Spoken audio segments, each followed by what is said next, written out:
I'm about to drop some of the most useful knowledge out there as a graphic designer, drawn out from 15 years of graphic design experience, but in 6 short but sweet minutes. This knowledge is going to probably change how you look at things through the eye of a graphic designer.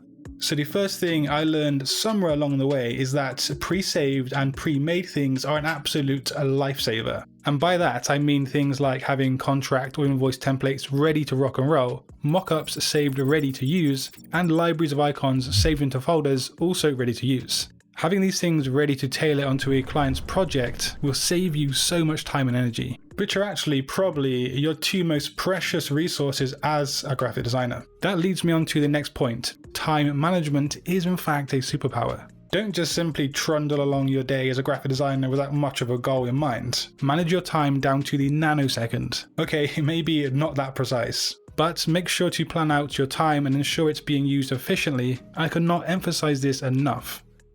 I really do hope you're jotting this stuff down or bookmarking this video, which reminds me of the next point, and that is to back everything up not once, but twice. You can even go for thrice if you feel like it. Many years ago now, I actually ended up losing my entire body of graphic design work in one fell swoop, and that's simply because my laptop was stolen. I was quite a noob back in the graphic design space at that time, and my work wasn't actually that great anyway. But of course, that's beside the point. Make sure to back your stuff up on external hard drives and something like a cloud application. Losing everything isn't just annoying, it will actually disrupt your workflow later down the line when a client needs something reworking or expanding on. Bad typography ruins everything. This isn't an over-exaggeration. In the 15 years of being a graphic designer, I've realized just how much the design success relies on typography at least being semi-decent. If you haven't done already, learn the basics of typography and also typeface psychology. And speaking of psychology, this is another thing that I've come to learn. A lot of graphic design uses psychology as a fundamental tool. This doesn't mean you have to run off to university and major in psychology, but you should brush up on things like color psychology, shape psychology, and educate yourself on how designs influence people's emotions and their feelings. And if you can actually implement that into your workflow and your designs, well, you're going to become a graphic design god. Also, the legend goes anyway.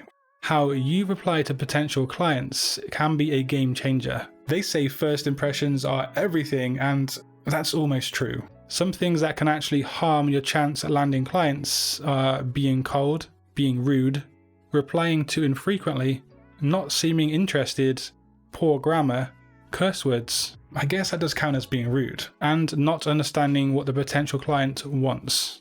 So another aspect linked to this is not having a professional email address. My main email address isn't professional, but I set it up when I was more of an idiot and I didn't actually know any better.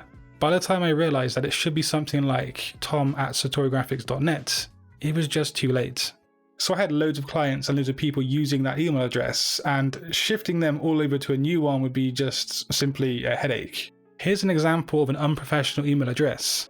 This kind of address will make you appear somewhat unprofessional to any clients, and it's going to hamper your progress. So progression is another thing that you need to keep an eye on. By that, I mean the progression and evolution of the graphic design industry. This thing is really changing faster than a chameleon on a lava lamp. As the industry changes, you need to adapt and change with it. Just think back to the 1960s and 70s and what the graphic designers were like back then. They were used to making things with their hands, but as soon as computers rocked up, they had 2 choices: continue as they were or learn how to use computers. Those who continued on as they were likely would have lost lots of clients, lots of work, and even potentially their business. This next piece of advice is one of the most important things that I've learned. It's especially helpful to those who freelance or are thinking about starting their own business.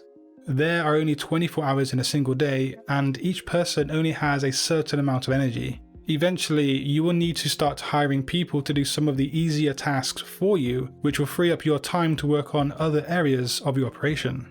Without biting the bullets and actually paying people to do things for you and work with you, you're not going to grow. Before the last tip in today's video, here are some honorable mentions. Get deposits, master the principles, network with people, and document your skill progression year to year. So the last thing in today's video about 15 years of graphic design experience is that you have to 100% know who you're designing for. Yeah, it's not even for you, and it's not even for your clients. The design is for a specific group of people who your client's brand or business is tailored towards. So there are some of the things that I've learned in the 15 years of being a graphic designer, and hopefully you can make use of them too. But of course, if you want to further your education, just click a video on screen. And until next time guys, design your future today. Peace.